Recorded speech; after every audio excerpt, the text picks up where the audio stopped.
Bonjour, Miss Bow. How are you enjoying the museum this evening?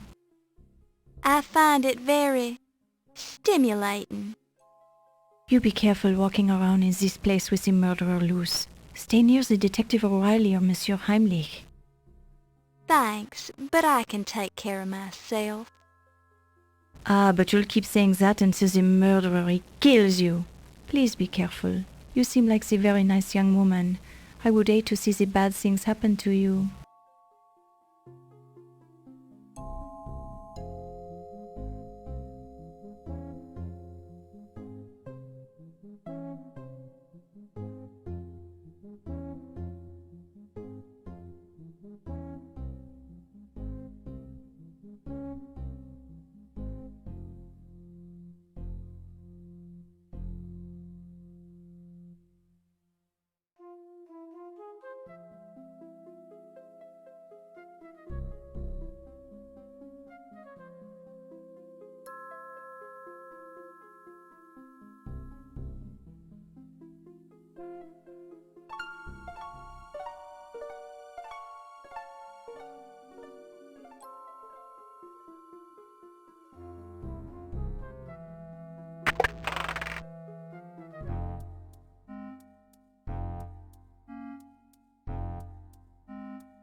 It's a length of wire.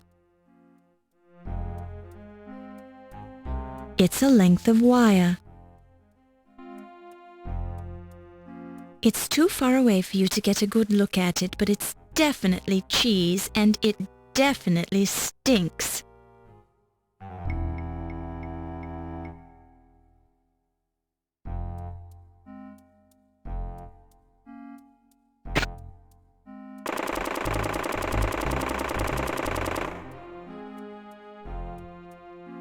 The intercom crackles and you hear, Wolfie, it's Olympia. If you can hear me, meet me in the armor room at 2 o'clock.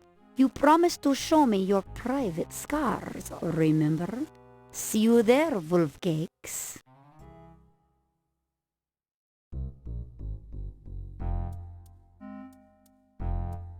You pick it up and place it in your purse.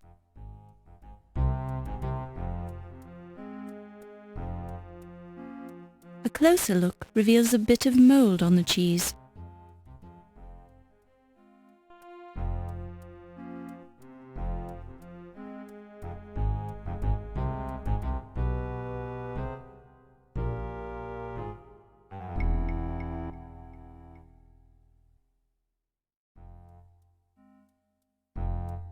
This bookshelf is dedicated to the topic of art history.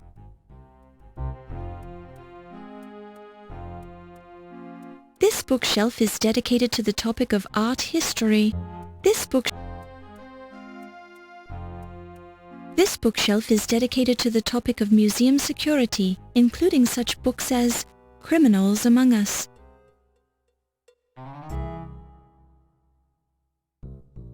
A series of books on torture without leaving scars. For some reason, the spine on this book has been turned round to face the wall, hiding the title.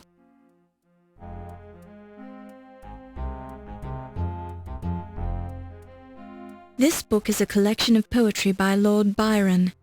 Apparently Heimlich had it turned on the bookshelf so that the spine with the title faced the wall. Perhaps he was embarrassed to have a poetry book on his shelf? The poetry book falls open to a poem, She Walks in Beauty, written by Lord Byron. The page is marked by a black garter with a note pinned to it.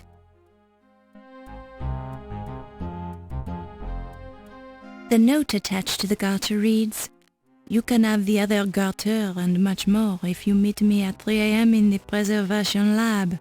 The handwriting is female. You pick it up and place it in your purse.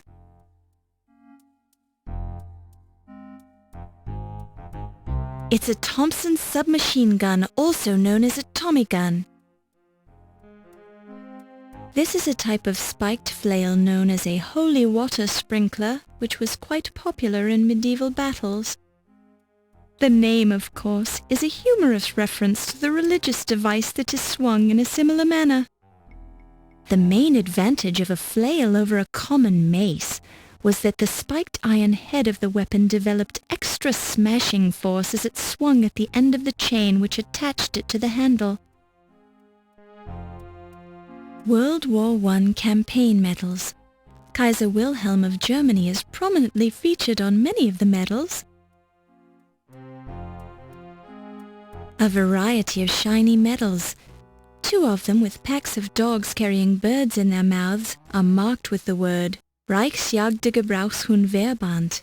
Others appear to be merit badges for the German youth equivalent of the Boy Scouts.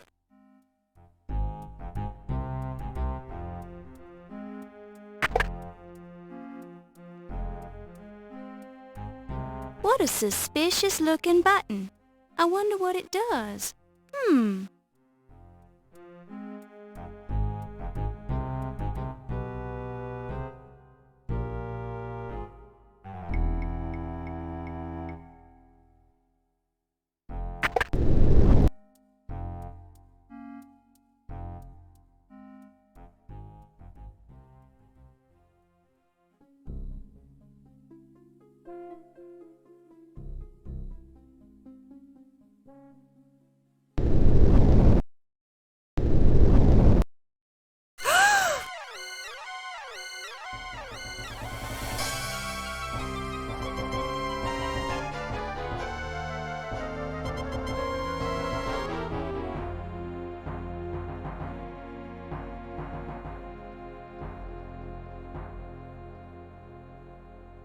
Porcupine quills, which appear to have caused Dr. Carrington's demise as they passed through his body, creating multiple perforations in many of his vital organs. It's dripping blood.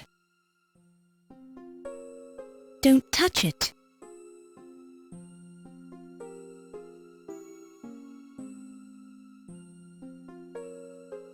The letters C and P are carefully written in blood on the desk, as if they were put there by the dying President Carrington. You presume the dripping blood belongs to Carrington, since the porcupine was stuffed. Carrington drooled a bit when he died, and his hair could have used a good wash to get all the grease out of it. It's the dead body of Archibald Carrington III. From the position of the corpse, you suspect foul play. The clock appears to have been broken at exactly 12:04 a.m. The glass on the clock face appears to have been smashed during a struggle. Whether it was a struggle to wind the clock or a struggle for Carrington's life, it's hard to say for certain. The note is written in a man's handwriting, probably belonging to Dr. Carrington.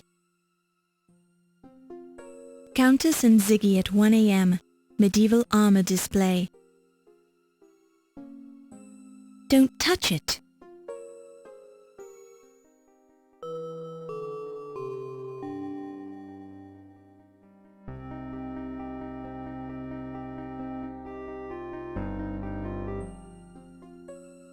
It's the body of President Archibald Carrington III.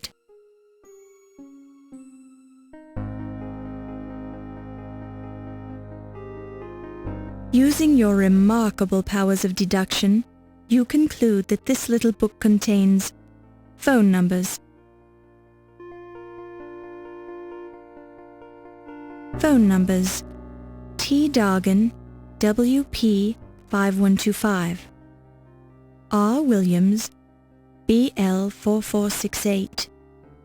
I Did It, SH 0244. Be Safe, KL 0527. U. Hoser, LI 2077. N Yet, KL 4004. E Leach, BR 1833.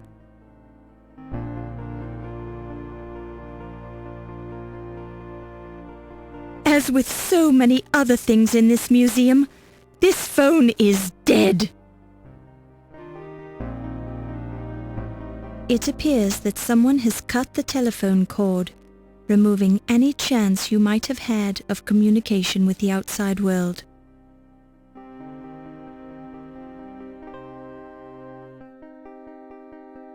It's a portrait of the former Leyendecker Museum president, Sterling Waldorf Carlton. It might be a trick of the light, but one side of the painting seems closer to the wall than the other.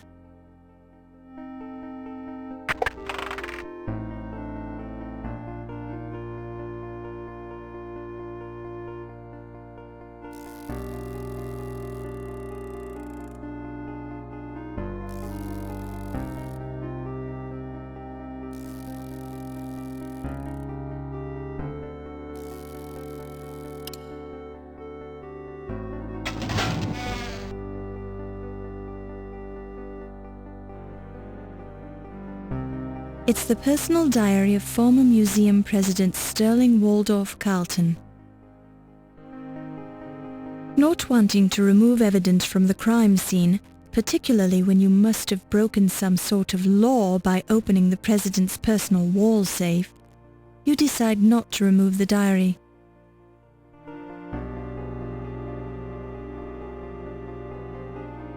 Glancing through the diary and the male handwriting within, it refers to Sterling's growing fear that the Countess only married him for his money and that she could be planning to kill him. The final entry reads, "Yvette fears her too." Glancing through the diary,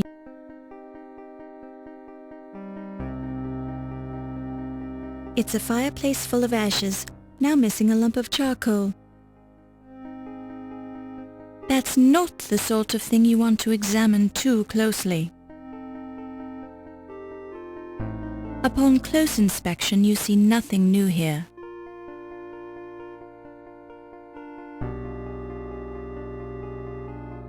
A large format illustrated version of Crime and Punishment by Dostoevsky.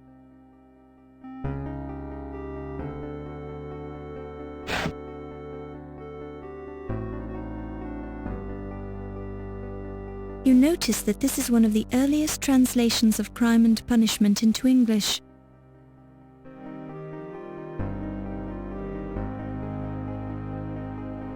A handwritten note attached to the police file reads, "Remember our deal." There's a police file hidden in the book. You pick it up and place it in your purse. By reading a few lines from the book, you gather that the theme of this book is that man pays for his crimes against men by suffering for those crimes. It's amazing how much meaning you can get from a few well-chosen words. By touching the pages of the open book, you feel a momentary connection with the true meaning that the author was trying to impart to you as he cast his words down the river of time to finally wash up against the shores of your eyeballs.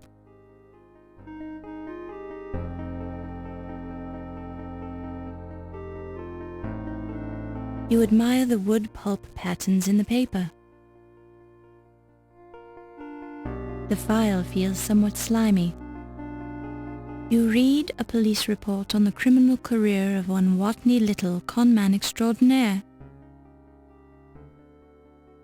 The file contains an amazing list of offences, mostly fraud, conspiracy to commit fraud, and various degrees of larceny.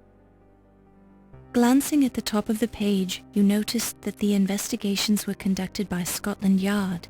You also noticed that the last entry describes Little's recent escape from Dartmoor prison.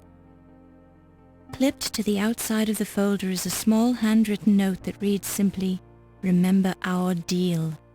Apparently this file was provided in exchange for somebody's silence or service.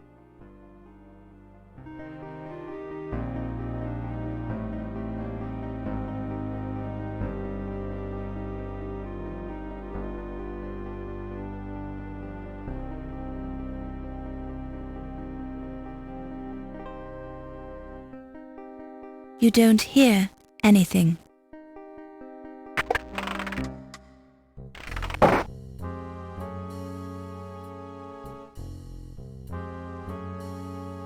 A paper cutter with a red blade.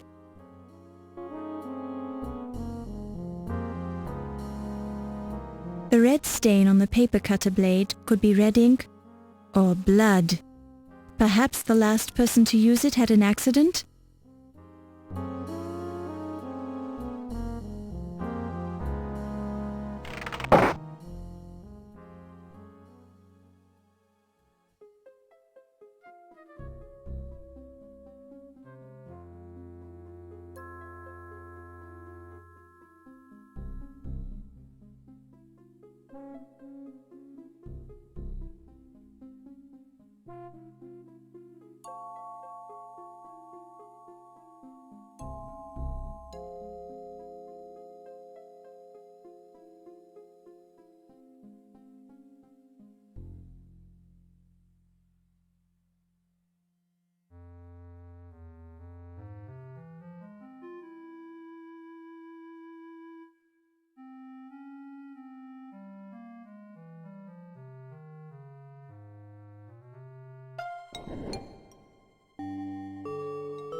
Well, well. Good evening, Countess. What are you doing here? I just happened to be hiding behind the tapestry. You're lying. How could you tell? Nobody just happens to hide behind a museum tapestry. And nobody just walks around inside a museum late at night with paintings under their arms. Paintings? Oh, you mean these paintings? I just found them laying around on the floor and I picked them up so no one would step on them. I don't think so. You don't think so? Are you accusing me of something, you silly girl? What do you think? I think you're a rude girl who needs to learn some manners. The nerve going around accusing people of stealing paintings. Did I say anything about you stealing them? Well, of course you did. Don't try to trick me, girl. I've got more tricks than you have brain cells. One thing I have to ask myself is, why did you bring those paintings to a meeting with Dr. Carrington this time of night? How did you know I was meeting Dr. Carrington?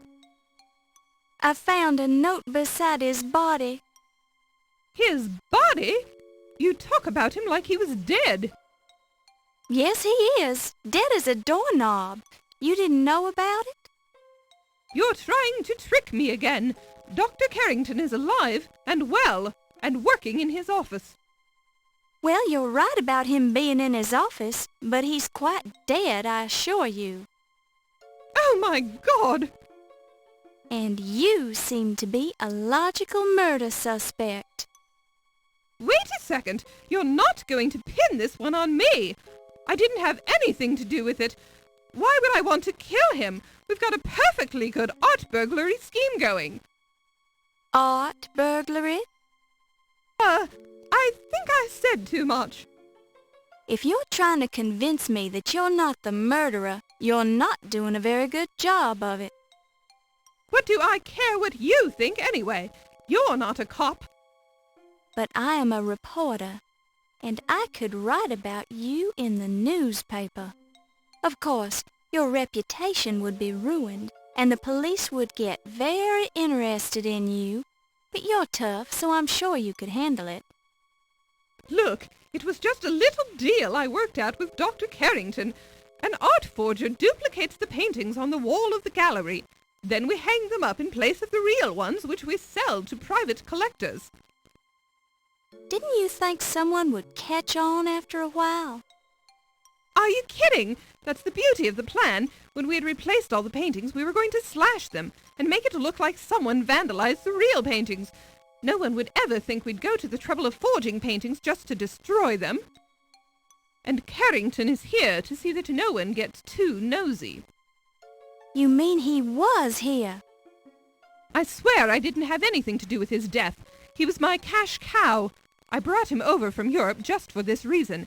Now that's it. I'm not saying any more about it.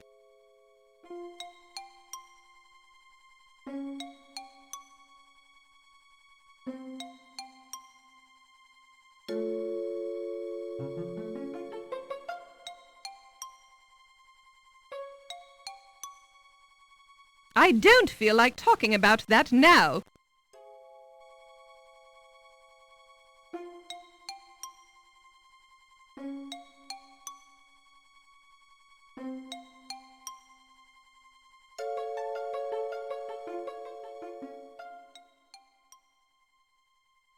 The faceplate on the armor is slightly open, as if something is protruding from the inside of the dark helm.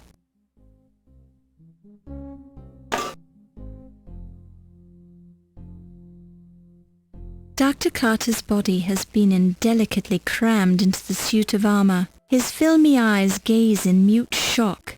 His head is bent at an unlikely angle, and the skin is puckered where the helmet's edges bite into the expanding flesh. Dr. Carter's skin is cold and disgusting to the touch. He definitely gives the appearance of being dead.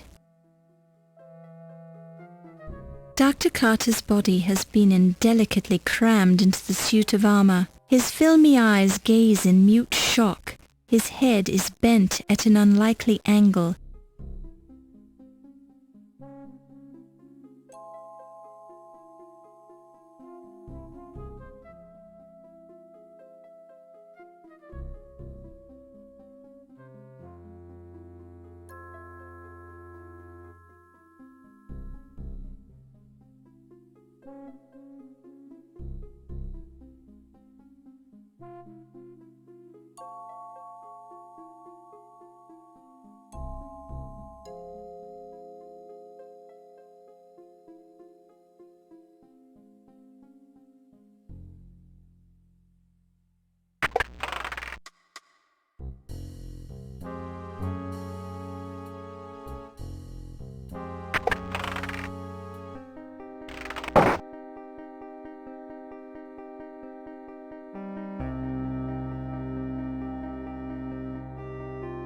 The night sky is seen from New York City in 1926.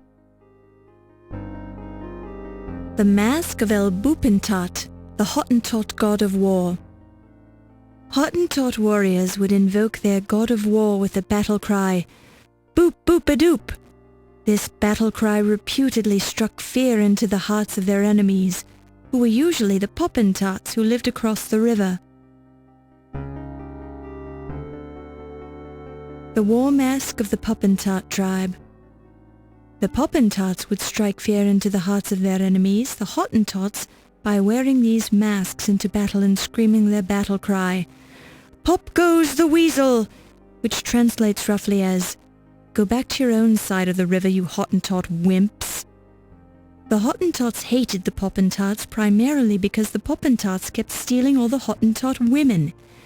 Actually, the Hottentot women kept defecting to the Poppentat tribe because they had better food, better villages, and men who bathed regularly. You might say that the Poppentats were the first yuppies. The Mask of El Wuppentot, the god who scares Hottentot children. Hottentot elders told stories of how El Wuppentat would jump down from the roofs of Hottentot mud huts to steal the noses off children who didn't behave properly. Anthropologists attribute the El Wuppentot stories to tribal myth, but the ancient records reveal that many Hottentots lived their adult lives without noses. There's a moral here somewhere. The tribal death mask of the Hottentots.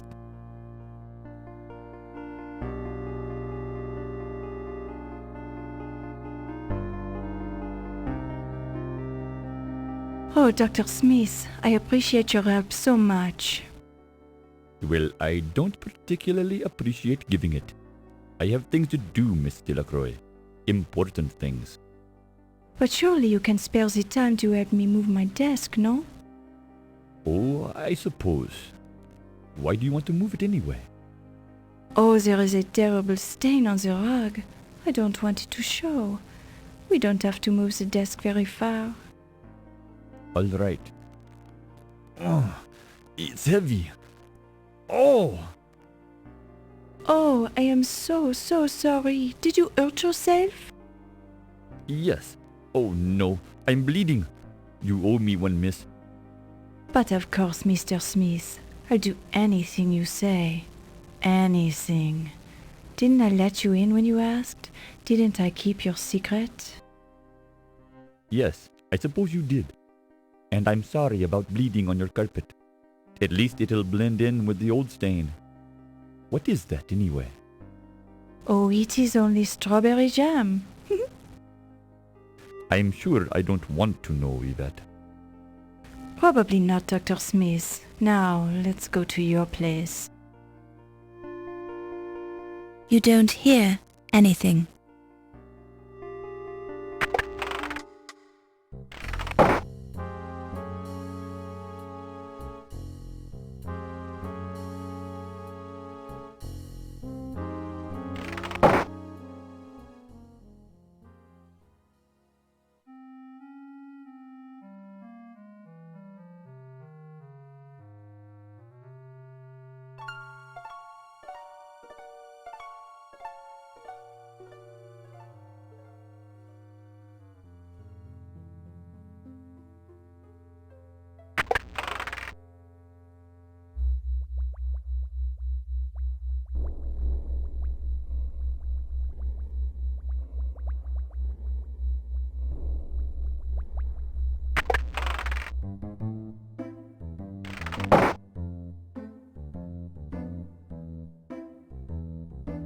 Ernie's index to the stored items in the alcohol vats.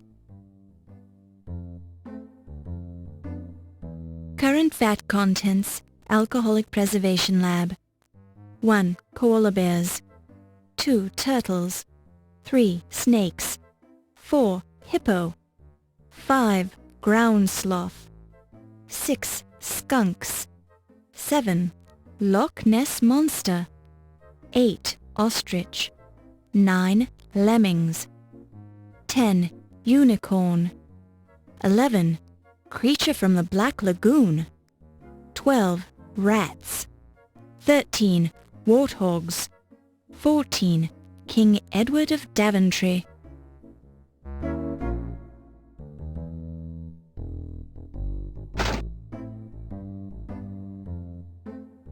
A pair of heavy-duty wire cutters. You pick it up and place it in your purse.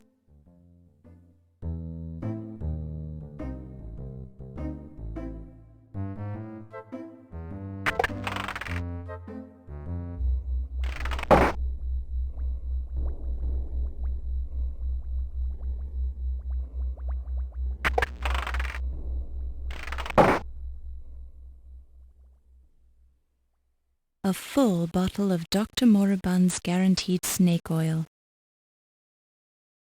You pick it up and place it in your purse.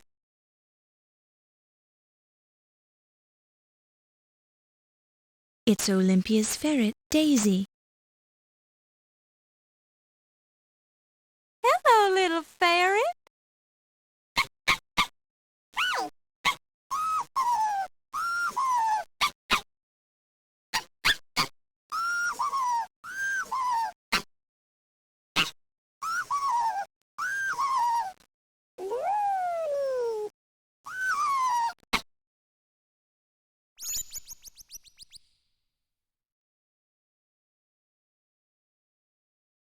The trunk has a name tag identifying it as part of Carrington's personal luggage.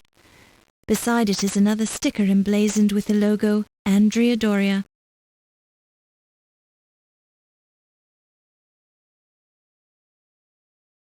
You find plenty of scratches, dents and gouges, but nothing unusual for a steamer trunk. There's an array of lab equipment scattered around the top of the table. The poster outlines basic dissection and preservation techniques. You scan it quickly, just in case you decide to make a change in your career. It's a sack of plaster, sometimes used for making molds.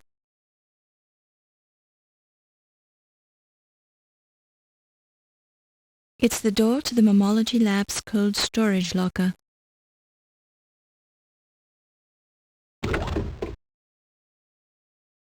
Aside from the usual dings, dents, and bits of rusty flaking chrome, there are no unusual details to be found on the locker door. A slab of meat which smells ripe, veins of rancid fat forming abscesses that ooze copious amounts of pus run through the decomposed cut of beef. Yum, just like Mom used to make. You pick it up and place it in your purse.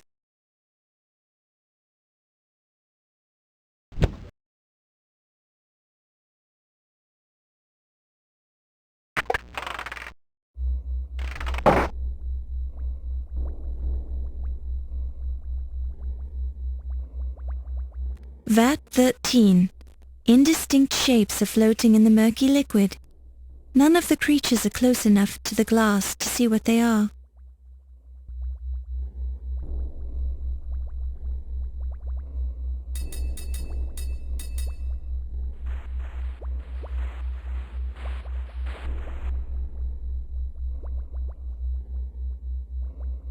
Could it be? Yes. It's heavy. It's shiny. It's real gold. It's got a sharp point at one end. It's the Dagger of Amon Ra.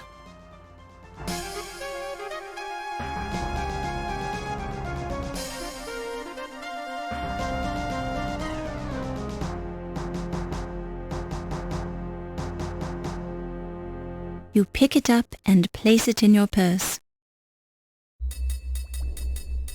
Boy, the alcohol fumes sure are strong in here.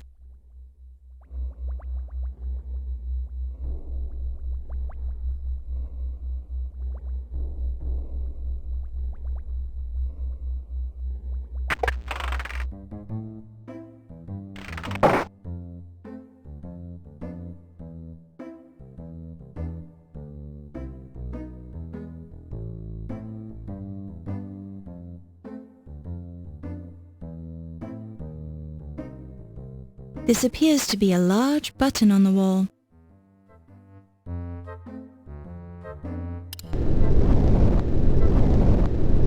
When you push the button, you hear a sliding noise off in the distance, clearly originating outside of this room.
Looks aren't everything.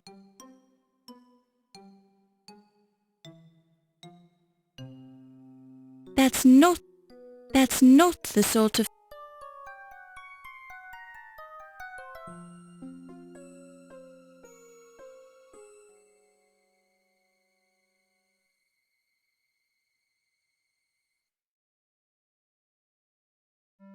Even up...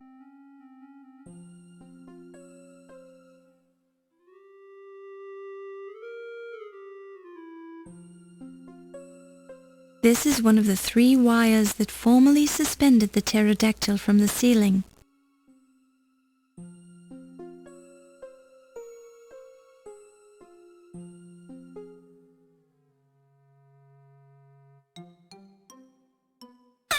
You pick it up and place it in your purse.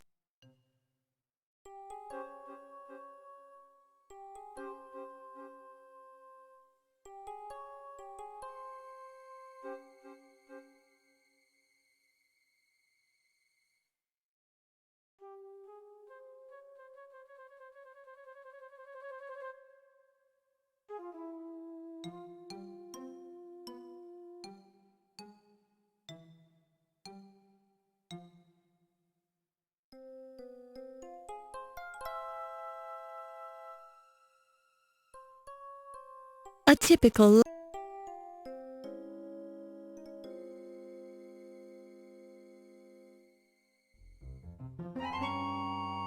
The oil paint on the canvas is old and cracked, but you can still see the characteristic brush strokes of anonymous Bosch, who painted with human bones instead of brushes.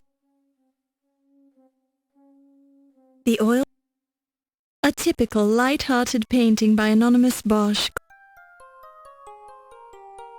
The glint doesn't glint when you hold your finger on it. The oil paint A typical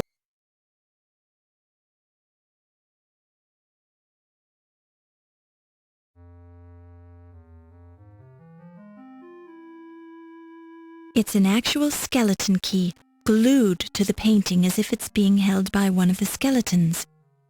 That Bosch was a stickler for realism.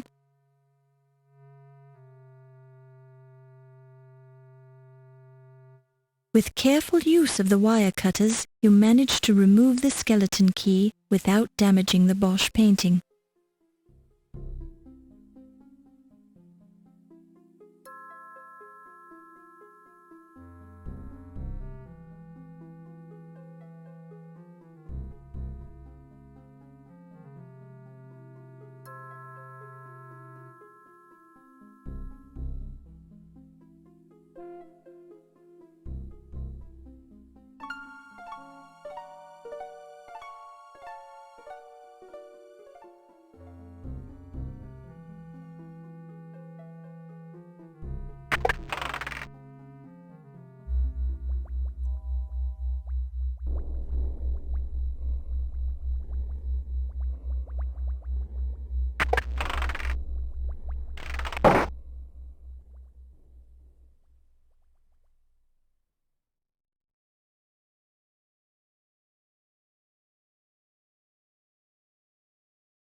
Oh!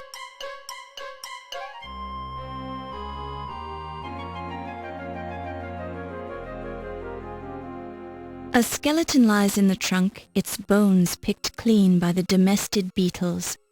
They've efficiently removed every last shred of flesh, making the skeleton nearly impossible to identify.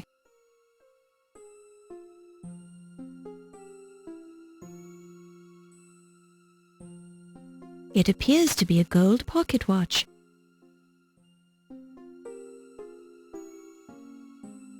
A close look reveals an inscription on the watch. To Dr. Archibald Carrington III for your years of dedicated service, many thanks from your staff at the British Museum. A close look reveals an inscription. You pick it up and place it in your purse.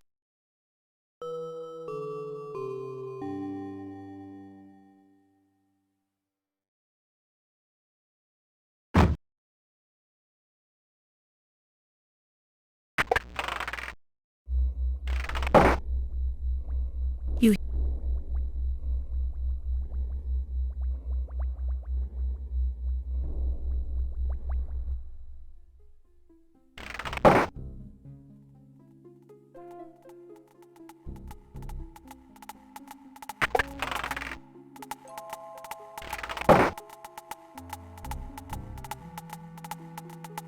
It looks like meat being carried by bugs.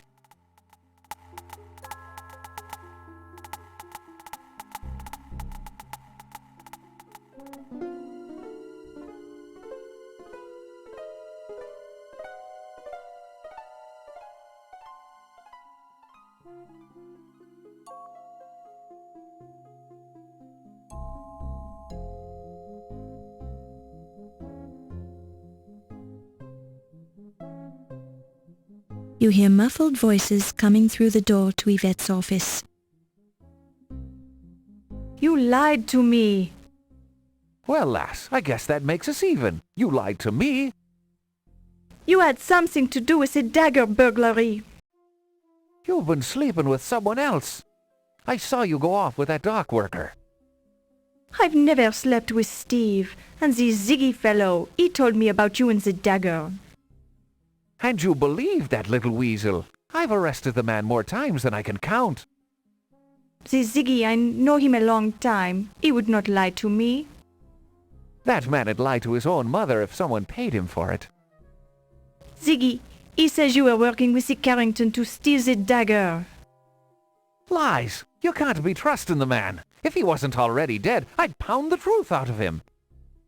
Maybe you already did. Were you sleeping with the little rat then? Of course not.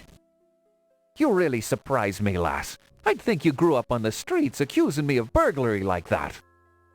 Where I grew up doesn't matter, does it? The important thing is... Wait, did you hear something at the door? Yeah, I was hearing it too. Keep your voice down then. You don't hear anything.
Wolfie, your facial scars are so wonderful.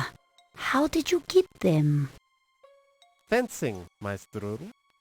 As a young man, I would fence with my Heidelberg friends. We would stop our opponent's saber just before it went through our faces, which would make the scars you see now. Ah, that is very interesting. You did not use masks to protect your faces?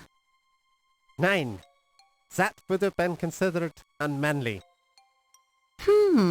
You'll have to show me how to do that sometime. There are many things I can show you, my Strudel. Perhaps we should go somewhere less public, Wolfie. Oh yeah, good idea. Particularly since there's an annoying reporter wandering around the museum. That is not something I would have allowed if I was running things here. Give it time, Wolfie. Perhaps you will be running things here someday, if I have anything to say about it. Oh? What can you do? There are ways, but come, let us speak of these things in more privacy.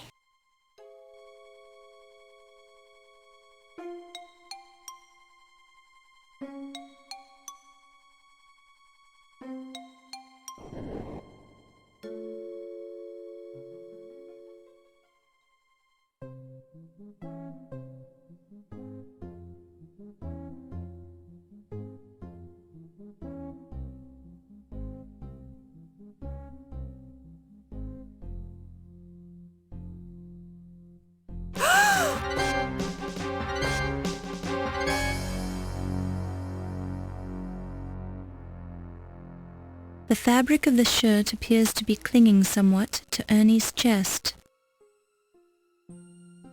Ernie's head lolls back limply.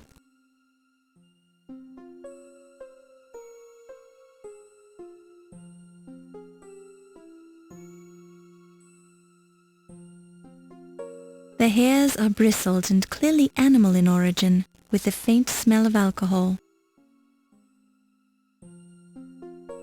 You pick it up and place it in your purse. The pants feel dank and wet, but the moisture evaporates quickly from your fingers. Ernie's shirt feels cold and moist.